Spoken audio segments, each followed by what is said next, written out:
હું મુકુંદ દેસાઈ હાલમાં ગુજરાત હાઈકોર્ટમાં અને અન્ય કોર્ટમાં વકીલાત કરું છું. મેં MSc LLMનો અભ્યાસ કર્યો છે.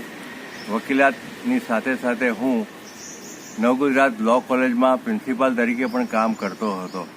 નિવૃત્ત થયા પછી મેં ગાર્ડનિંગની ફૂલ ટાઈમ પ્રવૃત્તિ શરૂ કરી છે. ઉપરાંત વકીલાત પણ મારી ચાલુ છે. મને નાનપણથી જ ગાર્ડનનો ખૂબ શોખ હતો. મારા પિતાશ્રી જ્યુડિશરીમાં હતા અને જુદા જુદા ડિસ્ટ્રિક્ટમાં તેઓ ડિસ્ટ્રિક્ટ તરીકે કામ કરતા હતા અને જૂના બંગલાઓની અંદર મોટા મોટા ગાર્ડન હોવાથી ત્યાં માળીઓ કામ કરતા અને માળીઓને કામ કરતા જોઈ મને પણ તેમની સાથે કામ કરવાની ઈચ્છા થતી. તેથી હું એમની સાથે કામ કરતો અને એમાંથી મને ગાર્ડનિંગનો શોખ લાગ્યો. અમે અમદાવાદમાં રહેવા આવ્યા ત્યાર પછી આ બંગલાની અંદર ધીમે ધીમે ગાર્ડન શરૂ કરવાની શરૂઆત કરી. શરૂઆતમાં 5-10 કુંડાઓથી શરૂઆત કરી. પછી ધીમે ધીમે જગ્યાઓ સાફ કરી અને વધારે કુંડાઓ વસાવ્યા, લોન અને બધા ક્યારાઓ પણ બનાવ્યા. અત્યારે મારી પાસે લગભગ 1700 થી 1800 જેટલા કુંડાઓ છે. મારા કમ્પાઉન્ડની બહાર પણ કુંડાઓ છે.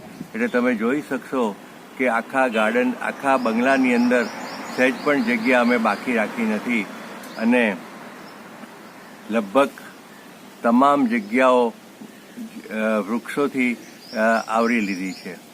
મારા ગ્રાન્ડસન અદ્વિકને પણ ગાર્ડનનો ખૂબ જ શોખ છે અને મને એમ લાગે છે કે મારો આ વારસો એ ચોક્કસ સાચવશે. મારા આ ગાર્ડનમાં કૈલાસપતિના 2 વૃક્ષો છે.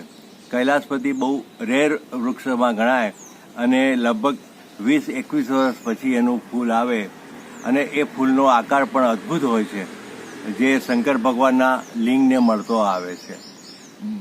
ગુજરાતની અંદર બહુ ઓછા ઘરની અંદર અથવા ઓછા ગાર્ડનમાં આ ફ્લાવર જોવા મળે છે. આ ઉપરાંત મારે ત્યાં ગુલાબ, મોગરો, સિઝનલ ફ્લાવર્સ, ચંપાના પણ લગભગ 5 થી 6 પ્રકાર છે, જેમાં સોનચંપો, નાગચંપો મુખ્ય છે. ઉપરાંત મારે ત્યાં પીળીકરણ, લાલકરણ, ગુલાબીકરણ અને બીજા અન્ય પ્રકારના વૃક્ષો પણ છે. જાસૂદના પણ લગભગ 6 જેટલા પ્રકારના જાસૂદના કલર છે અને સાથે સાથે બોગનવેલ પણ લગભગ 4 થી 5 કલરની બોગનવેલ છે.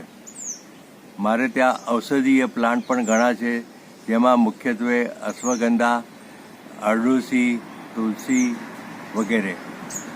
આ ઉપરાંત મારે ત્યાં ફ્રૂટના ઝાડ છે, જેમાં આંબો, સીતાફળ, લીંબુ, ચીકુ, જામફળ, માલ્ટા, નારંગી, મોસંબી વગેરે થાય છે. આ ઉપરાંત મારા ઘરમાં અમે એક એવો કોર્નર રાખ્યો છે કે જ્યાં લીપણ કર્યું છે, છાણનું લીપણ, કે એ જગ્યા એટલી અદ્ભુત છે કે સૌથી આકર્ષણ ધરાવે છે એવો એ ભાગ છે અને જેમાં અમે ઘણીવાર સાંજના અમારું ભોજન પણ ત્યાં લઈએ છીએ. મારે ત્યાં જે ફ્લાવર્સના પ્લાન્ટ્સ છે એમાં કેટલાકના બીજ વાવ્યા છે, દાખલા તરીકે ઝીનિયા, ગલગોટા વગેરે.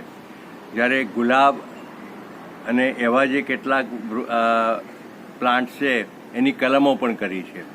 આ ઉપરાંત રેગ્યુલરલી તમારે એની અંદર માટી બદલવી પડે, ખાતર અને દવાઓ પણ નાખવી પડે, જેથી કરીને આ જે છોડ છે એનું આયુષ્ય જળવાય અને સ્વસ્થ રહે. હું તો એમ માનું છું કે દરેક માણસે અથવા વ્યક્તિએ પોતાના ઘરમાં ગાર્ડન રાખવો જોઈએ. જો ખુલ્લી જમીન હોય તો એ ગાર્ડન રાખી શકે છે. ફ્લેટમાં રહેતો હોય તો પોતાના ફ્લેટની અંદર, અને જો બાલ્કની એની પાસે અવેલેબલ હોય તો બાલ્કનીમાં. કંઈ ના હોય તો ઘરમાં પણ 3 થી 5 કુંડા તો રાખી જ શકે છે, જેમાં ખાસ કરીને તુલસી, અરડુસી અને લેમન ગ્રાસ